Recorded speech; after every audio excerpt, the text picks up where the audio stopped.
My name is Charlotte, and the night I handed in my resignation, Emily's sneer cut through me like a blade. I had worked for this company since I graduated college. 37 years of service. 37 years of early mornings, endless tax forms, and loyalty that never wavered. Yet when I stood in the office and calmly said I would step away, Emily looked me up and down and smirked as if she had just won some private war. She expected me to flinch, to explain, to beg, but I didn't. I fixed my eyes on her steady and unbroken. That silence, my silence was heavier than any words I could have spoken. Inside, though, I felt something cracking. The truth was, the company had announced new policies to cut labor costs. Behind those words was an ugly message they wanted older employees like me out. People like Tom, the newly promoted head of the tax department, celebrated these efficiencies. He called them necessary steps. But I could see the excitement in his eyes, the way he relished slashing hours, the way he treated me as a burden instead of a colleague. And Emily, his assistant, followed his lead. She picked up his tone, his arrogance, his disdain. Every glance from her was a reminder that I was too old, too slow, too costly. I still remember the bitter irony. I had once been offered the chance to become department head myself. I turned it down. I wanted balance, not power. I wanted to serve my clients with dignity, not drown in politics.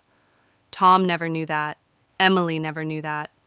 To them, I was just a relic, someone to mock, until I finally gave up. That night when I signed the papers, I felt both relief and betrayal. Relief that the harassment might stop. Betrayal because I had given nearly 4 decades to this place, and all I received in return was a smug smile and whispers of good riddance. Still, I left with my back straight, no tears, no broken voice, just the weight of a silent stare that Emily could never erase.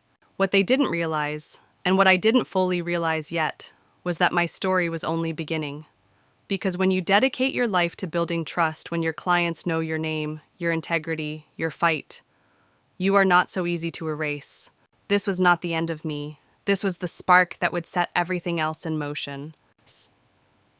When I came home that night, the silence in my apartment pressed against me like a weight. I brewed a cup of coffee even though it was already past midnight and sat staring at the steam curling into the air. For 37 years, I had lived by the rhythm of deadlines, audits, and client calls. And now, with a single sheet of paper signed in that sterile office, it was all gone. I wanted to tell myself I was free. Free from Tom's condescending remarks. Free from Emily's taunts about my slowness. Free from the endless stack of files that appeared on my desk each month. But freedom felt hollow. It was not the kind of liberation I had worked toward all my life. It felt like being pushed out of my own home. The next morning, I forced myself into routine. I woke early, tied back my hair, and prepared breakfast. I thought maybe I could reclaim small pieces of control. Yet when I picked up my phone, I saw emails from colleagues who didn't know I had resigned. They were polite, but clueless, asking me to review a declaration to help with a client dispute, to explain a tax rule that only I seemed to understand. I closed the phone and exhaled. The company might have erased me, but the work I had done lived on in every corner of that department. Tom did not understand that. He thought numbers on paper could replace relationships. He believed manuals and rigid procedures could replace trust. And Emily, eager to please him, mocked my extra hours as if effort itself were a weakness. They never saw that my overtime was not wasted. It was a shield for the company. Those hours protected us from mistakes that could have cost millions. Those hours built loyalty from clients who knew I would never leave them unguarded. I could still hear Tom's voice echoing in my head, sharp and dismissive, "You're dragging down the department." And Emily's false sigh, her feigned exhaustion at my supposed inefficiency. They had pushed me to this breaking point. They had shoved me toward the door and then smiled as if victory belonged to them. But part of me knew something they didn't. Clients were not loyal to a faceless firm. They were loyal to the person who answered their calls at 9 at night, They were loyal to the one who stayed past midnight filing forms so their businesses would not collapse. They were loyal to me, and deep down I knew it would not be long before the cracks in Tom's perfect facade began to show. Before I go further, I want to pause here. You're listening to my story, and maybe you've seen injustice like this in your own life. Maybe you've worked hard only to be pushed aside for someone younger, louder, or more ruthless. If you've ever been underestimated or overlooked, I want to hear from you. Tell me in the comments where you're watching from and share if you've ever faced something similar. And if stories like this resonate with you, make sure to subscribe so you don't miss what comes next. Because what happened after my resignation shocked even me. The first week passed quietly. I cooked red books I had left untouched for years, even when on long walks in the park. I thought perhaps this was my new life, quiet, uneventful, disconnected. But on the 7th day, the calls began. At first I ignored them. The company's number flashed on my phone, and I let it ring. Then Tom's number appeared, then Emily's. They were relentless. Morning, noon, midnight. Finally, curiosity broke me. I picked up. The voice on the other end was sharp, urgent, almost trembling. "Who exactly are you?" the president demanded. I laughed a dry sound that surprised even me. "Just an unemployed woman," I said, "who worked 37 years for your company and was told to resign." There was silence, then a note of panic. "Please, you must come back. Since you left, 49 clients have called to cancel their contracts. Our operations are unraveling." I sat frozen, the words sinking in. 49.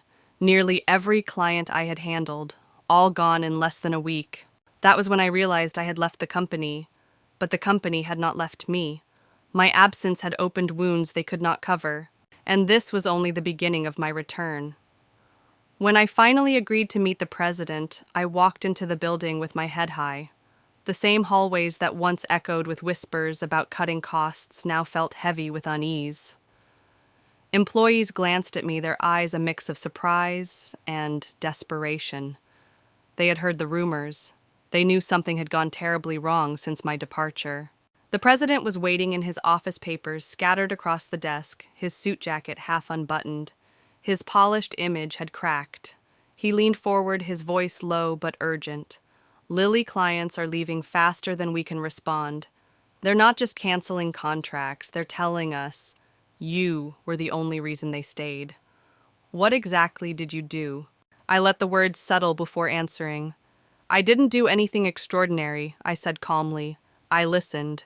I tailored strategies to each business. I stayed late when they needed me. That's not magic, it's dedication." His expression tightened. He wasn't used to hearing that loyalty wasn't bought with discounts or flashy presentations, but built slowly year after year.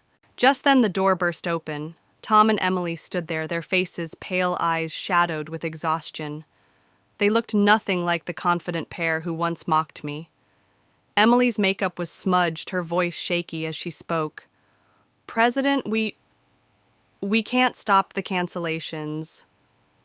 People are demanding Lily back. They don't want us. They refuse to even speak with us." Tom stepped forward, his usual arrogance cracking under the weight of panic. "She must have sabotaged us," he snapped, pointing at me. "There's no other explanation. She's turned clients against us." I didn't flinch. "Clients aren't fools," I replied softly. "They know who stood by them when the deadlines piled up and the pressure mounted. They don't need sabotage to see the truth." For a moment, no one spoke. The silence was louder than shouting. Inside me, though, emotions clashed. Part of me wanted to gloat, to throw their cruelty back in their faces. But another part of me ached. I had given so much to this company, and now I was watching it unravel, not because of me, but because of those who mistook exploitation for leadership. I turned back to the president. "The truth is simple. You thought loyalty could be replaced with efficiency. You thought cutting hours meant saving money. But loyalty doesn't come from a clock, it comes from people who trust you'll fight for them." His eyes fell as if the weight of those words pressed into his chest. At that moment, I realized my story wasn't just about survival, it was about value. The kind that doesn't show up on a balance sheet. And now I want to ask you something. Have you ever been pushed aside only to realize later that you were the one holding everything together? Share your story in the comments. I know I'm not alone in this. And if you believe that dedication and loyalty still matter in this world, let me know below. The president finally spoke again, quieter this time. My father warned me this department thrived because of you. He said you carried more weight than anyone realized. He told me, if you had accepted the promotion years ago, you would be above Tom right now. I felt the words like a knife, sharp and bittersweet. I had chosen humility, chosen to keep balance in my life. And yet that choice had been twisted into a weapon against me. Emily's voice cracked. That's impossible. She was just rank and file. I looked at her, steady and unyielding. You never saw what mattered because you never wanted to. All you saw was a chance to rise by standing on someone else's shoulders. The room grew heavy. Tom shifted, restless, his jaw clenched. He didn't like where this was going, but for the first time he was not in control. The president folded his hands together, his gaze fixed on me. I made a mistake asking you to resign. I can admit that now. But I need to know. Will you come back and lead this department? The question hung in the air, electric and dangerous. My future, their downfall, the company's survival. It all seemed to balance on my next breath, and I wasn't sure yet if I wanted to say yes. The memory of how I was forced out replayed in my mind like a cruel film. It had been only weeks ago, yet the humiliation burned fresh. I had been summoned to the president's office, the air thick with tension. Tom and Emily were already there, smug expressions plastered across their faces. They stood tall as if victory was already theirs. The president, young and unfamiliar with the true heartbeat of the company, wasted no time. Lily, there have been accusations about your overtime. You've billed more than 80 hours in a single month while others reported only 15. This is unacceptable. My pulse quickened. 80 hours. Of course it was true. I had stayed long past everyone else, cleaning up Tom's mess, filing the endless stack of documents he left on my desk, handling Emily's forgotten responsibilities. My overtime wasn't greed, it was survival. Yet here I was accused as though I had stolen from the very company I had protected. I tried to explain. President, the overtime wasn't inflated. I stayed because deadlines were impossible otherwise. The files Tom left, but Tom cut me off with a shake of his head. She's slow, inefficient. She drags us all down. His words were sharp, rehearsed, like he had been waiting for this moment. Emily leaned in, her voice dripping with false pity. It's not just about hours. Her pace affects the entire department. We can't compete if she keeps clinging to old methods. The president sighed, rubbing his temples, as if the decision already exhausted him. I understand your loyalty, Lily. But the truth is, we can't keep someone who struggles this much with basic tasks. Perhaps it's time you step aside. Step aside. Those words echoed like a verdict. After 37 years of service, sacrifice, and silence, I was reduced to a liability. I swallowed hard, keeping my voice steady. If that's your decision, then I will resign. Tom smiled, barely hiding his triumph. Emily's eyes gleamed with satisfaction. To them, I was no longer a person, just an obstacle removed. When I walked out of that office, resignation papers in hand, the weight of betrayal settled heavy in my chest. I didn't cry. I didn't beg. But I felt hollow, as if the years I had given had been erased with a single stroke of a pen. Still, I prepared my exit with dignity. I drafted handover documents for every client, scheduling meetings when I could. I wanted them to know I respected their trust, even if the company no longer respected mine. For those I couldn't meet, I wrote letters, careful, detailed, explaining who would take over. Deep down, I feared those clients wouldn't be treated the same. But there was nothing more I could do. On my last day, I packed my desk quietly. Tom passed by, his voice light with mockery. Cutting labor costs is good for everyone. Maybe you'll finally get some rest. Emily followed her sneer, sharper than any knife. Thanks for quitting, she said with a chuckle, as if she had orchestrated the entire downfall. I looked at them, eyes steady. I didn't answer. My silence was my shield. As I stepped outside the building, the late afternoon sun cast long shadows across the pavement. I inhaled deeply, the city air sharp in my lungs. For the first time in decades, I wasn't an employee of that company. I was just Lily Johnson, unemployed, dismissed, forgotten, or so they thought. Because what none of them realized was that trust doesn't vanish with a resignation letter. The clients knew me. They remembered the nights I stayed until dawn to meet a deadline. They remembered the way I called them personally, making sure their businesses stayed afloat. They remembered that I never once let them down. Tom and Emily might have celebrated my departure, but their celebration would be short-lived. The cracks were already forming, and soon those cracks would split wide open. The first week after leaving felt strangely quiet. I woke without alarms, no buzzing phones, no colleagues knocking on my office door with questions.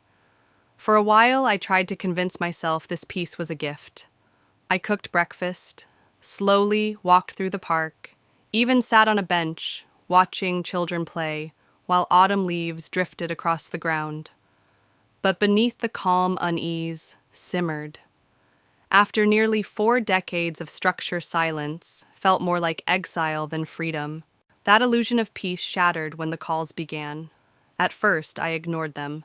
The company's number appeared on my screen, and I let it ring. I had signed my resignation papers, completed the insurance paperwork, handed over every client file. I owed them nothing. But the calls didn't stop. They multiplied. Morning, noon, and deep into the night. Even Tom and Emily's personal numbers flashed across my phone. My stomach tightened every time. Why would they reach out after mocking me? What did they want now? Finally, on the 49th call, I answered. The president's voice cracked through the line, sharp and frantic. "Lily, who exactly are you?" For a moment I laughed, a hollow, bitter sound. "I'm just an unemployed woman who gave 37 years to your company and walked away. Nothing more." His reply came fast, trembling with urgency.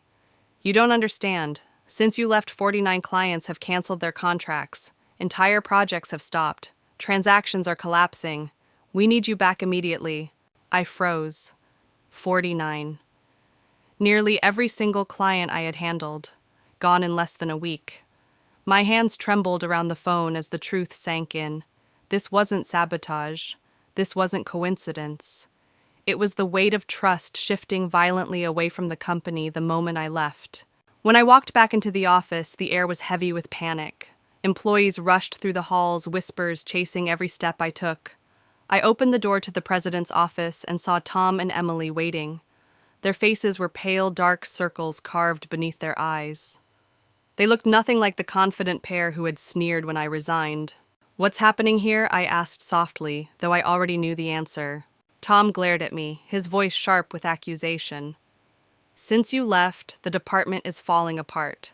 Clients are threatening lawsuits. Prospective contracts are gone. This is your doing."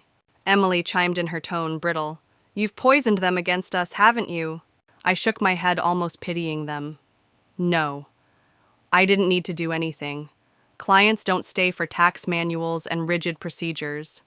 They stay because someone understands them. They stay because someone picks up the phone when no one else will. That's what you never understood." The president leaned back, studying me with an intensity I hadn't seen before. He looked as if he were beginning to piece together a puzzle that had always been right in front of him. Inside, I felt a strange mixture of satisfaction and sadness. Satisfaction because Tom and Emily's arrogance had finally collapsed under reality.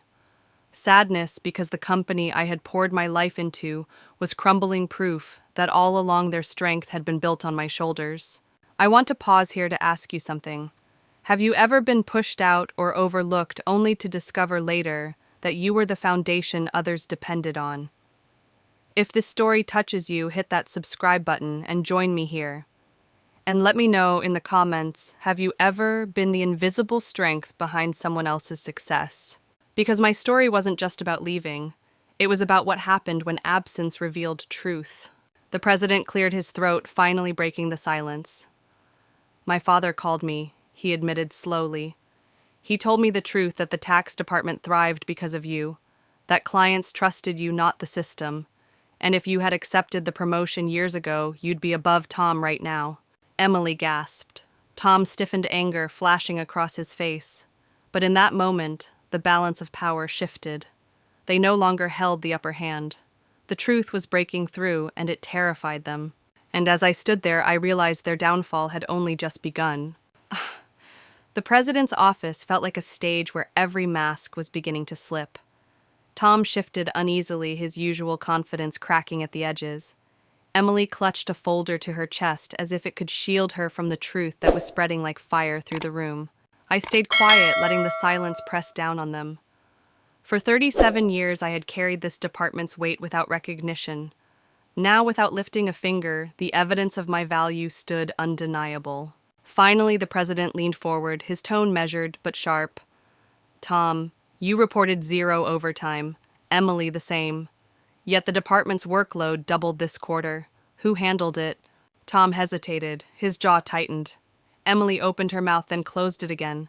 The air was thick with their fear. "I did," I answered calmly. "I handled their files. I stayed past midnight sometimes until dawn. I did it because the clients mattered. Not because I wanted overtime pay, but because I refused to let their businesses collapse." The president's eyes locked on Tom. "Is that true?" Tom's voice cracked. "She exaggerates. She was slow, inefficient. We followed the manual, and she clung to outdated methods." I couldn't help but let a sad smile cross my face. Manuals don't win trust. Numbers don't comfort a client who fears an audit might destroy them. Dedication does. Humanity does. Something you never understood. Emily's cheeks flushed red, her voice trembling. "You're twisting it. You just wanted to look important." I turned to her, my gaze steady. "Important, no. I wanted to be useful. I wanted our clients to feel safe. And they did. That's why they left when I walked out the door." The president exhaled heavily, his hand pressing against his forehead. For the first time since he'd taken over, he seemed to grasp the truth his father had tried to tell him. But inside me, I felt a strange mixture. There was vindication. Yes, seeing Tom and Emily cornered by their own lies was satisfying. But there was also sorrow. How had the company allowed it to get this far? How had they turned loyalty into liability, effort into evidence against me? I remembered the night I first started overtime. Not because I had to, but because a client called me in tears. Their deadline was impossible, their books a mess. I stayed until sunrise, filing everything, correcting mistakes, making sure they survived. When they thanked me, I felt pride. Not for myself, but because I had saved something important. That was why I gave decades of my life to this place. Not for promotions, not for power. For the people who trusted me. Tom never understood that. To him, clients were numbers. To Emily, they were tools to impress her superior. To me, they were people.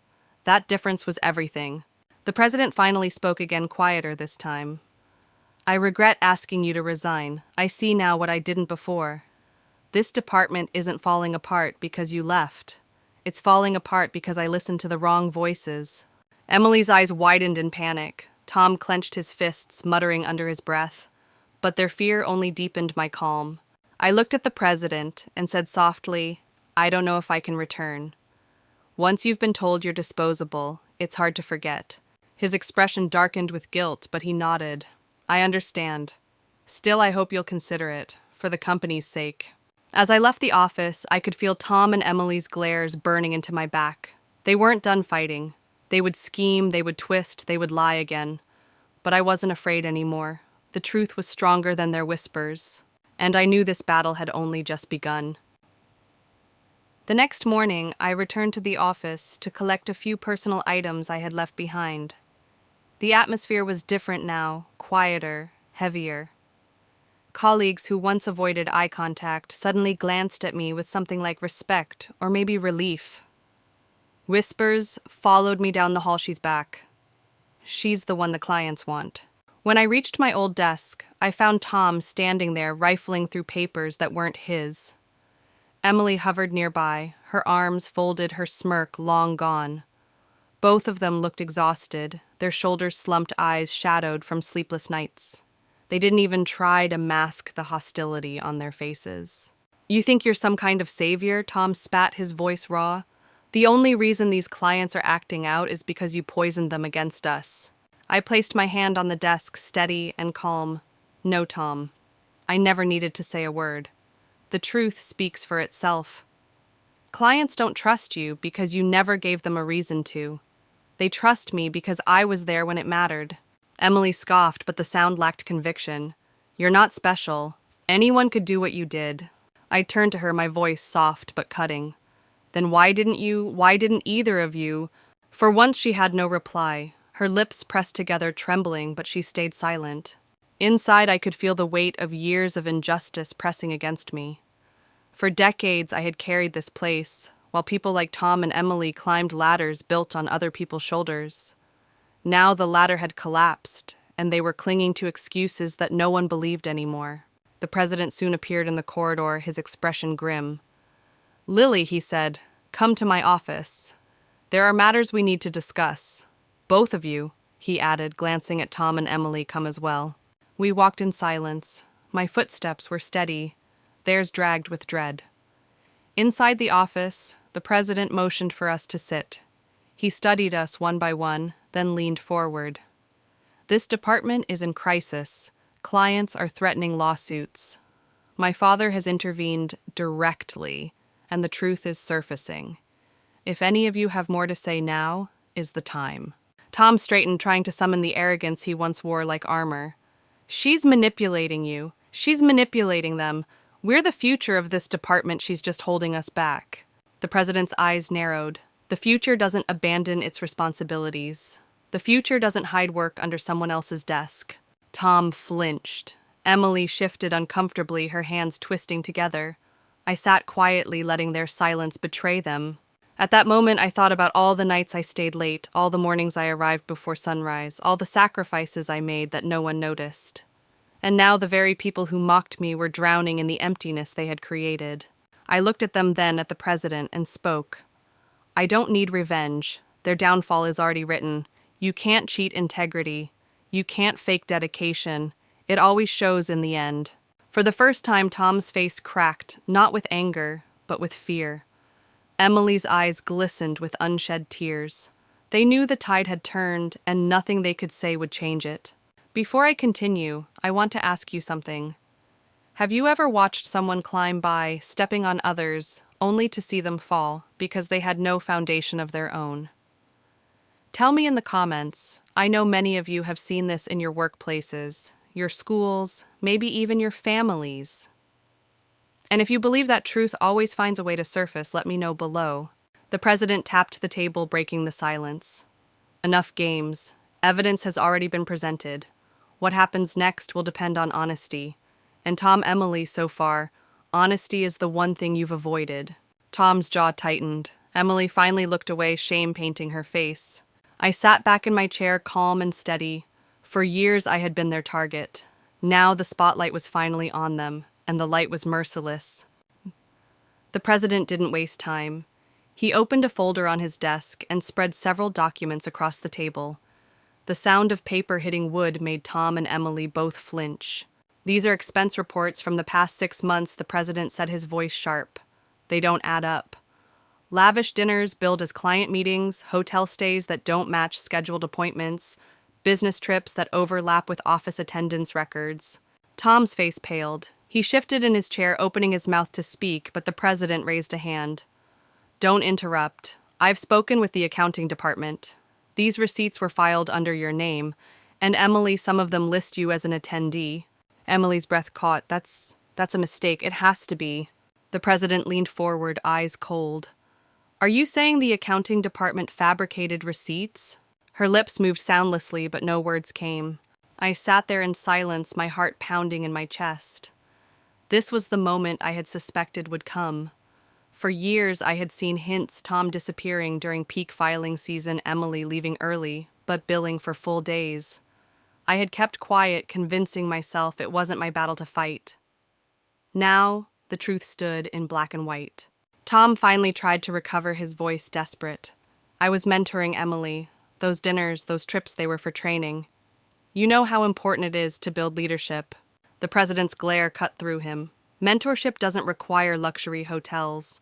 It doesn't require concealing receipts. Tom swallowed hard, beads of sweat gathering at his temple. Emily's hands shook where they rested on the table. The facade was crumbling. Inside, I felt a strange calm. This wasn't triumph. It wasn't joy. It was inevitability.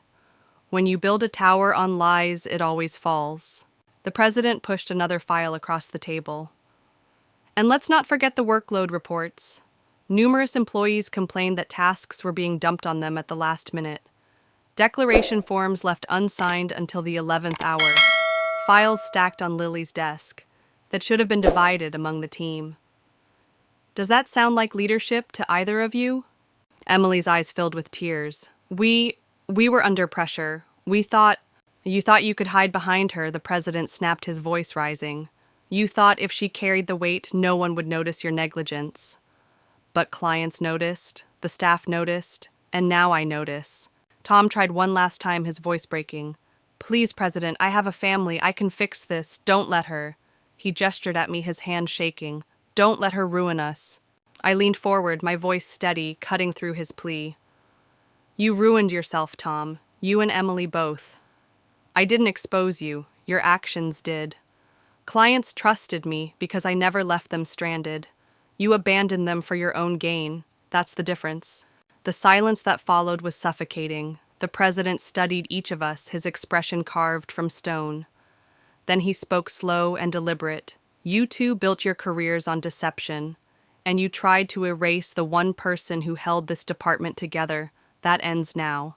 Emily broke first. Tears spilled down her cheeks as she whispered, please. I only wanted a better life. I didn't mean for it to go this far. Her words barely reached me. They were too little too late. Tom, however, clenched his fists, his anger simmering. He glared at me with venom. You think you've won, don't you? But you'll never understand the sacrifices we made. I met his glare without blinking. Sacrifice. Real sacrifice is staying late to make sure a client's business doesn't collapse.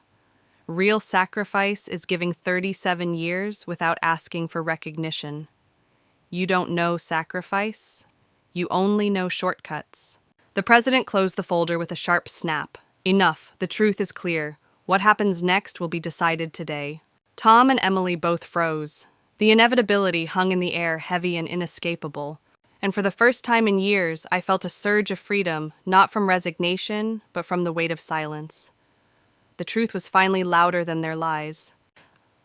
The president's words still hung in the air when Tom suddenly pushed back his chair. The legs screeched against the floor, the sound jagged and desperate. He looked like a cornered animal, his face flushed sweat dripping down his temple. You can't just fire us, he barked. Do you realize how much we've done for this company, how much time we've put in? The president raised an eyebrow, his calmness cut sharper than any shout. Time. You've invested time in covering your tracks, not in serving this company. Every complaint from the staff, every cancellation from clients points back to you. I cannot ignore that. Emily tried to interject, her voice trembling. President, please. We can make this right. We'll return the money. We'll apologize to the staff. Just don't ruin us. The president leaned back, folding his arms. You ruined yourselves the moment you exploited this department for your own gain. I watched them crumble, and part of me wanted to look away. But I couldn't. Not after everything they had done. They had cornered me, humiliated me, forced me to resign after decades of loyalty.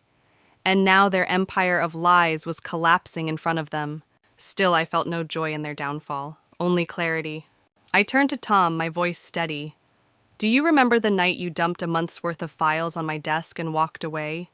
Do you remember Emily laughing as she followed you out? You thought you had broken me that night, but all you did was reveal who you really were. Clients don't leave because of me. They leave because of you. Tom's glare faltered, his lips trembling, though he tried to hold his defiance. The president opened another folder. There is more, he said quietly. Staff testimonies. Multiple employees reported being harassed into quitting.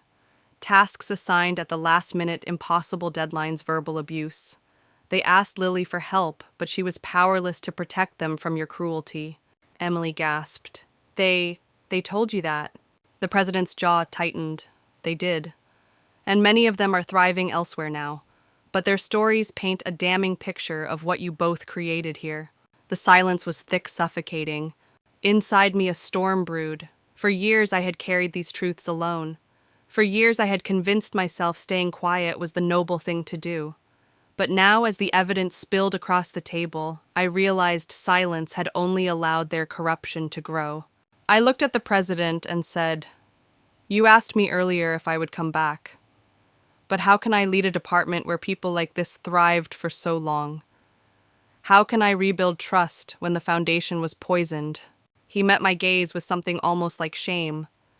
"Because we need someone who can show us what leadership really is. My father trusted you. The clients trusted you. I was a fool not to." Tom clenched his fists, his voice hoarse. "This isn't over." But in my heart, I knew it was. Before I reveal what happened next, I want to pause. If you've ever seen someone abuse their power, whether at work, in your community, or even in your family, you know how destructive it can be.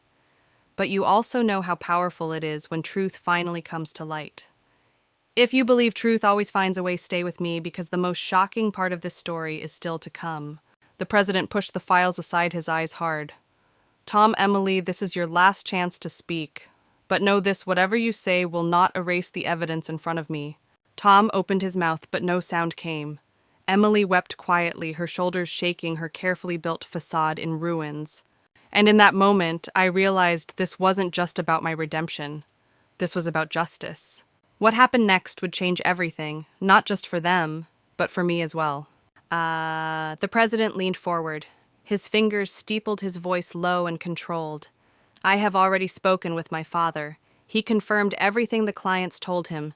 They trusted Lily more than the company itself. They stayed because of her."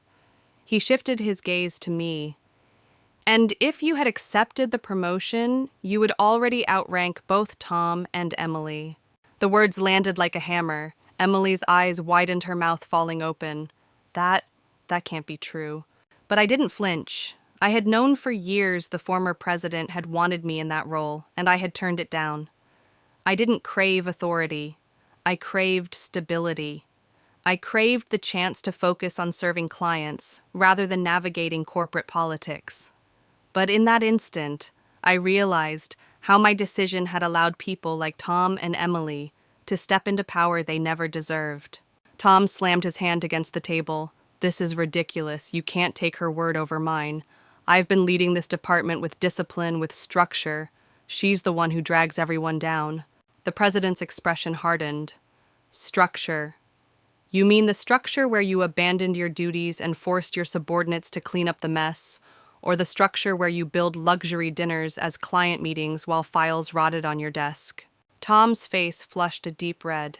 He opened his mouth again, but Emily suddenly burst forward, her voice shrill. "It wasn't all his fault. I was following orders. He told me what to do, and I listened because I wanted to succeed. Please, you have to believe me, I didn't mean to harm anyone." The president shook his head. "You both share responsibility. You both failed this company." I watched them squirm, but inside me a different feeling stirred. It wasn't triumph. It wasn't even anger anymore. It was clarity, crystal clear clarity. This was the consequence of building a career on deceit. Still, I couldn't help but think of the employees who had left before me, the ones driven out by Tom and Emily's cruelty. They hadn't gotten this moment of vindication. They had walked away broken, believing they weren't strong enough when in truth they had been pushed by bullies. I turned to the president. "If you really want this company to heal, then you can't just punish them. You need to rebuild trust with every single employee who's still here. They've been silenced for too long. They need to know their voices matter again." The president nodded slowly, his eyes thoughtful. "You're right, and it begins here." He turned back to Tom and Emily. "Effective immediately, your employment is terminated." Emily gasped, her hand flying to her mouth. Tom's face crumpled, his bravado gone in an instant. "Please, you can't do this. I have a family. I'll lose everything." The president's reply was cold. "You should have thought about that before you betrayed your team, your clients, and this company." Emily began to sob, her tears streaking down her face. She looked at me desperately, as if I could somehow save her. But I stayed silent. She had laughed when I was forced out. She had mocked me while I worked endless nights. Now her tears could not erase the damage she had done. Tom clenched his fists, his voice breaking. "This isn't justice. This is revenge." I met his gaze, my tone steady. "No, Tom. This is the weight of your own choices. Justice isn't revenge. It's truth finally having a voice." For a moment the room was so quiet that I could hear Emily's sobs echoing against the walls. And now I want to ask you something. What would you have done in my place? Would you have stayed silent and walked away, or would you have spoken up when the truth finally had a chance to surface? Tell me in the comments, I want to know how you see it. The president rose from his chair, signaling the end of the meeting. Gather your things, he ordered. Security will escort you out. Tom's shoulders slumped, and Emily collapsed back into her seat. Their empire had collapsed not with a bang, but with a slow, crushing inevitability. And yet I knew this wasn't the end of their story or mine, because the consequences of their actions were only beginning to unfold. The moment the president uttered the words, "terminated immediately," the office shifted. It was as if the walls themselves exhaled, releasing years of tension that had been locked inside. Tom and Emily sat frozen, stunned into silence. Their arrogance, once so loud, had been reduced to whispers of panic. Security arrived within minutes. 2 guards stood at the doorway, waiting for the signal. The president gestured, and their fate was sealed. Tom pushed back his chair, his fists clenched so tightly his knuckles turned white.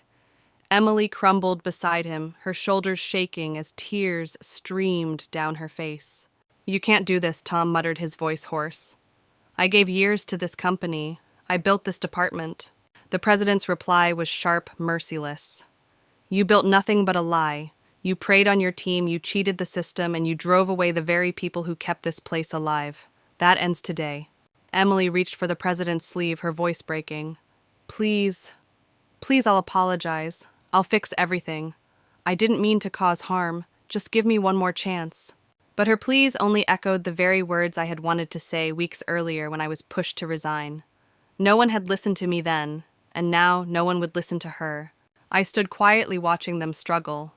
I felt no need to intervene. Justice was unfolding right in front of me, not through vengeance, but through consequence. They had sown deceit, and now they were harvesting ruin. Tom's anger boiled over. He turned on me, his voice sharp with venom. "This is your fault. You wanted this. You manipulated everyone to make us look weak." I met his fury with calm. "You didn't need my help to look weak, Tom. You managed that all on your own." The guard stepped forward. Emily rose shakily, her knees nearly buckling. She wiped at her tears, her mascara streaking across her face. Tom resisted for a moment, his pride refusing to let him move. But when the guard's hand brushed his shoulder, he finally stood, his face pale with humiliation. As they were escorted through the hall, employees peeked from their cubicles. Some exchanged glances of disbelief, others of satisfaction. For years, people had endured their bullying in silence. Now they watched justice walk past them in the form of 2 disgraced figures. I followed slowly behind, not because I wanted to witness their humiliation, but because I needed closure. I remembered the nights Tom left files on my desk without explanation. I remembered Emily's laughter echoing as I stayed behind, drowning in their workload. And I remembered the day they smiled while I handed in my resignation. Now those smiles were gone. In the lobby, Tom turned one last time. His voice cracked with desperation. "Lily, you don't understand. I have a family. I can't lose everything." For a brief moment, my heart ached. But then I remembered every colleague who had come to me in tears, every client who had almost lost their business because Tom and Emily had neglected their duties. I thought of all the people they had hurt to climb their ladder. "You should have thought of your family," I said quietly, "before you destroyed the families of others." Emily sobbed harder. Tom's shoulders sagged. Together they walked out the glass doors, the guards at their sides. The sound of those doors closing behind them felt final, like a chapter ending. The president joined me in the lobby, his face tired but resolute. "They're gone," he said simply, "and it's time to rebuild." I nodded, though a part of me still felt restless. Justice had been served in the office, but I knew the story wouldn't end there. People like Tom and Emily didn't just vanish into silence. Their choices would follow them into their homes, their relationships, their futures. And as much as I wanted to turn the page, I couldn't shake the feeling that the weight of their downfall had only just begun. News of Tom and Emily's dismissal spread like wildfire through the building. By the end of the day, every corridor buzzed with whispers. Employees who had once lowered their heads in fear now walked a little taller, their relief almost palpable. But I knew the real storm was only beginning. Later that evening, the president called me back into his office. His tone was quieter than before, almost heavy. He closed the blinds, leaving only the glow of the desk lamp between us. "There are details you haven't shared yet, Lily," he said. "The staff mentioned more than just negligence. They spoke of intimidation, harassment. I need the full truth." I hesitated. For years, I had carried secrets I never wanted to expose. Colleagues had begged me not to speak up when they were pushed out their reputations, already scarred by Tom and Emily's cruelty. But now those same colleagues had moved on, finding new workplaces, where they thrived. The silence no longer served anyone. I took a deep breath. Tom used business trips as cover. They weren't for clients. He and Emily would vanish together for days, leaving work piled high on my desk. And when employees they disliked showed resistance, they made sure to bury them in impossible deadlines. I tried to shield those people when I could, but Tom and Emily always found ways to corner them. The president's expression darkened. "You mean they forced resignations?" "Yes," I said softly. "They wanted obedience, not competence. Anyone who threatened their control was broken down until they walked away." He pressed his lips together, clearly furious. "This will require a full investigation. If what you're saying is true, their misconduct runs deeper than I imagined." I nodded, though my chest ached. Speaking the truth brought no joy, only the heavy reminder of how many lives had been scarred by their ambition. Tom and Emily's downfall wasn't just about fraud or expense claims. It was about the systematic cruelty they had wielded like a weapon. And as much as I wanted to close this chapter, I knew those wounds would linger in the people they had hurt. The president leaned back, his hands clasped. "You've given me everything I need to ensure they can never return. But this isn't just about punishing them anymore. It's about healing this place. And for that, I need you." I looked at him steadily. I won't deny I feel relief seeing justice done. But I'm not sure returning is the right path for me. I've given almost 4 decades to this company, and when I needed support, I was discarded. That wound doesn't heal overnight. He nodded slowly. "I understand. But know this, without you, we may not survive what's coming." I left his office that night carrying the weight of both vindication and sorrow. Outside, the city lights flickered, a reminder that life moved on even when the ground beneath you shifted. Still, something inside me whispered that the story wasn't finished. Tom and Emily's exit wasn't the end. It was only the beginning of their reckoning. I had seen the look in Tom's eyes as he was escorted out, rage mixed with fear. I had heard Emily's sobs, her desperate promises to make things right.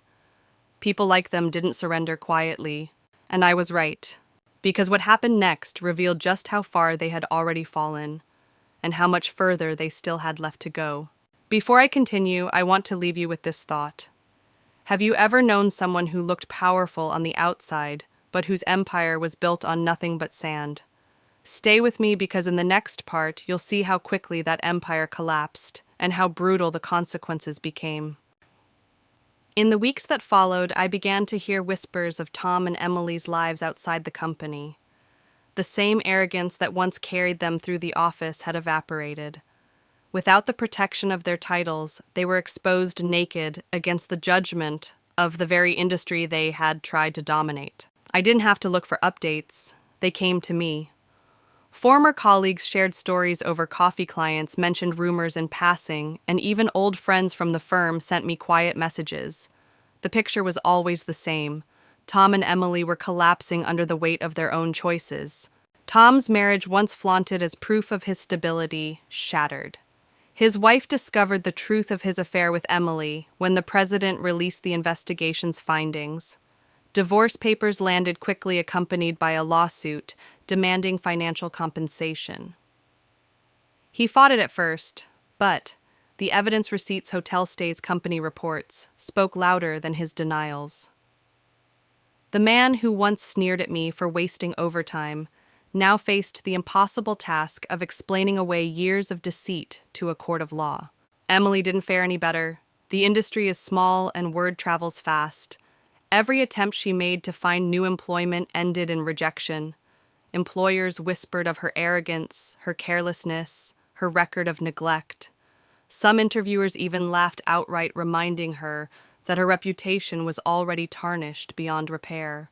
For a while, they tried to survive on savings, but the expenses from Tom's divorce and Emily's mounting debts devoured what little they had.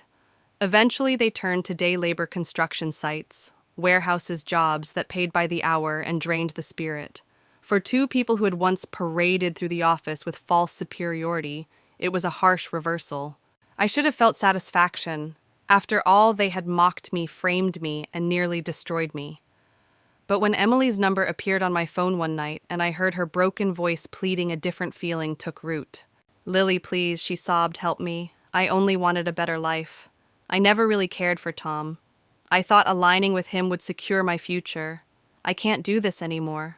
Please talk to the president for me. Help me find work again." I held the phone in silence for a long moment. Her words were drenched in regret, but regret does not erase cruelty.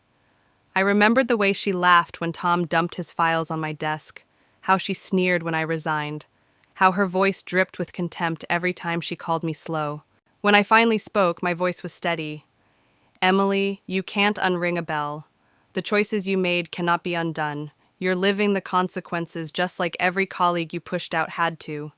This is your reality now." She cried harder, her sobs echoing through the line, but I ended the call. For the first time, I felt truly free. I want to pause here and ask you, have you ever seen people abuse their power believing they were untouchable, only to watch them fall apart when the truth finally caught up? If you've lived through something like this, share it in the comments. And if you believe stories like this matter, hit that subscribe button and join this community, because together we shine light on truths that can't be silenced. As for me, I no longer carried the burden of anger.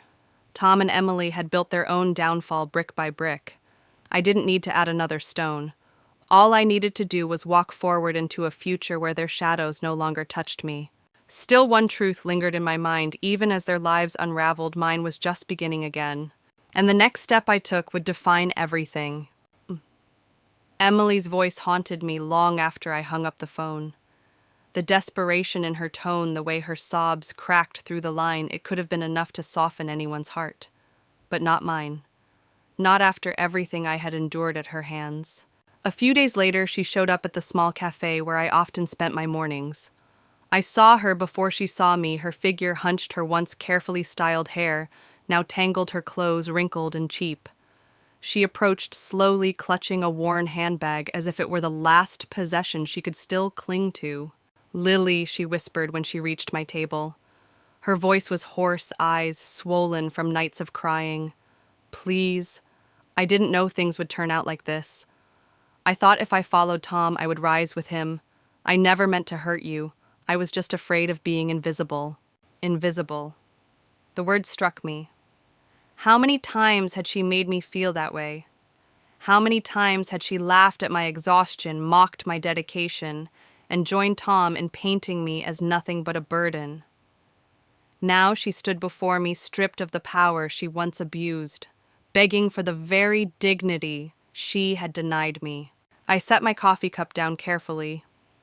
"Emily," I said quietly, "there's something you need to understand. Choices have consequences. You can't unring a bell. Once it sounds, it echoes. No matter how much you regret it, you cannot silence what has already been done." Her lips trembled. "But I was young. I wanted a future. Tom promised." "Tom promised you shortcuts," I cut in sharply. "But life doesn't work that way. You thought cruelty would protect you, that mocking others would earn you a place at the table, but all it earned you was this moment." Tears streamed down her cheeks, her shoulders shaking. "I've lost everything. I can't get hired anywhere. My family won't even speak to me. Please, you've already won. Haven't I suffered enough?" Won. The word tasted bitter. This was not about winning. This was about truth, about integrity, about survival. I leaned forward, my eyes locked on hers. "Do you remember the night you laughed while I sat at my desk drowning in files Tom had dumped on me? Do you remember the day you smirked as I handed in my resignation? Did you think I had won then, or did you think I was finished?" She broke, covering her face with her hands, her sobs muffled but raw. The cafe around us grew silent, people casting curious glances. But I didn't flinch, not this time. I stood, placing a few bills on the table for my coffee. "Emily, you need to face the truth. You are living the consequences of your own actions, no one else's. Not mine, not Tom's, not the company's. Yours. As I walked past her, I heard her voice small and broken. I never really loved him. I only wanted to survive. I paused at the door, but didn't turn back. Then maybe now you'll learn what survival really means. When I stepped outside, the crisp air filled my lungs, and for the first time in years, I felt lighter. Emily's tears could no longer bind me to the past. Tom's anger could no longer chain me to his lies. The bell had rung, and the sound was final. Sometimes life gives you justice, not in a courtroom, not in a paycheck, but in the silence that follows when those who tormented you finally face themselves. And Emily had just begun to face herself. In the months that followed, Tom and Emily's lives unraveled in ways neither of them could have imagined.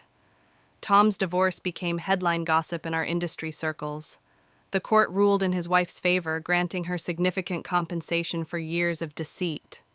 He tried to appeal, but the receipts and testimonies spoke louder than his pleas. He left the courthouse each day with his shoulders bent lower, his pride stripped bare. Emily's downfall was no less brutal. She had once walked the office halls in high heels, her confidence echoing with every step. Now she worked shifts at construction sites, her hands blistered, her face drawn. She called me once more, her voice hollow. "Lily, I can't do this anymore. I thought I could rebuild, but the doors keep closing. Please help me find a way back." But there was no way back. She had burned the bridge, then salted the earth beneath it. No one in the industry wanted to touch her name. No one trusted her with so much as a simple filing task. Tom and Emily had spent years stepping on others to climb higher. But without me to carry the weight of their negligence, they collapsed under the very structures they built. It was a lesson neither of them had expected, but one they could no longer escape. As for me, I found peace in places I never thought to look. I began helping at a friend's small tax office, the work steady, but not overwhelming. For the first time in decades, I controlled my hours, my clients, my energy. I didn't have to prove myself to anyone. Clients came because they trusted me, not because a company's name was stamped on the door. One afternoon, as I sat in that modest office, I reflected on everything. Tom and Emily had tried to erase me, but instead, they had erased themselves. Their arrogance had been their undoing, their cruelty, the seed of their own collapse. And here's the truth I want to share with you: integrity is not loud. It doesn't shout or boast. It works quietly day after day, building trust that no amount of lies can destroy.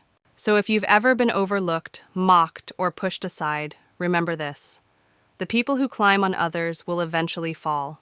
And when they do, you will still be standing stronger than before. Before I close, let me ask you one last time. Do you believe in justice, the kind that arrives slowly, silently, but inevitably? If you do, subscribe now, because this community is built on stories that prove truth always finds its way. And if you want to keep walking this journey with me, check out the next story. It's one that will shake you even more deeply than this one. As I turned off the office lights that evening, I felt something I hadn't felt in years: freedom. Not the hollow kind I had tasted the day I resigned, but real freedom, the freedom of knowing I had survived, endured, and rebuilt on my own terms. Tom and Emily's names faded into cautionary tales whispered in industry corners. But mine became a story of resilience. And as I stepped outside into the cool night air, I knew this wasn't just an ending. It was the beginning of the life I had been denied for far too long. The day I truly let go of the company, I felt lighter than I had in years. No more late-night phone calls demanding miracles. No more silent tears in an empty office while others walked out laughing. My second life had begun, and for the first time in nearly 4 decades, it belonged entirely to me. At my friend's small tax office, I discovered a rhythm that felt almost foreign: quiet mornings, with coffee afternoons filled with steady but manageable work evenings, free to walk under the fading sun. Clients still called, but now they were my clients. They trusted me, not because of a company's name, but because of my name, my dedication, my history of standing beside them no matter the hour. Sometimes I caught myself imagining a future I never dared to before. A small office with my own sign above the door. A team built not on fear or shortcuts, but on trust and respect. A space where no one would ever be mocked for working too hard, where loyalty was honored rather than punished. Tom and Emily's shadows no longer haunted me. Their downfall was not my victory, it was their own creation, and their absence left me free to choose peace. Looking back, I realized something important. Life does not always reward loyalty in the ways we expect. Sometimes it discards us, leaving us to believe our worth has been lost. But worth is not given by a company or a title. It is carried within us, built from every choice to stay late, every effort to do right, every moment we stand firm even when others sneer. My chapter with that company had ended, but my story, my true story, was just beginning. And this time I was writing it for myself.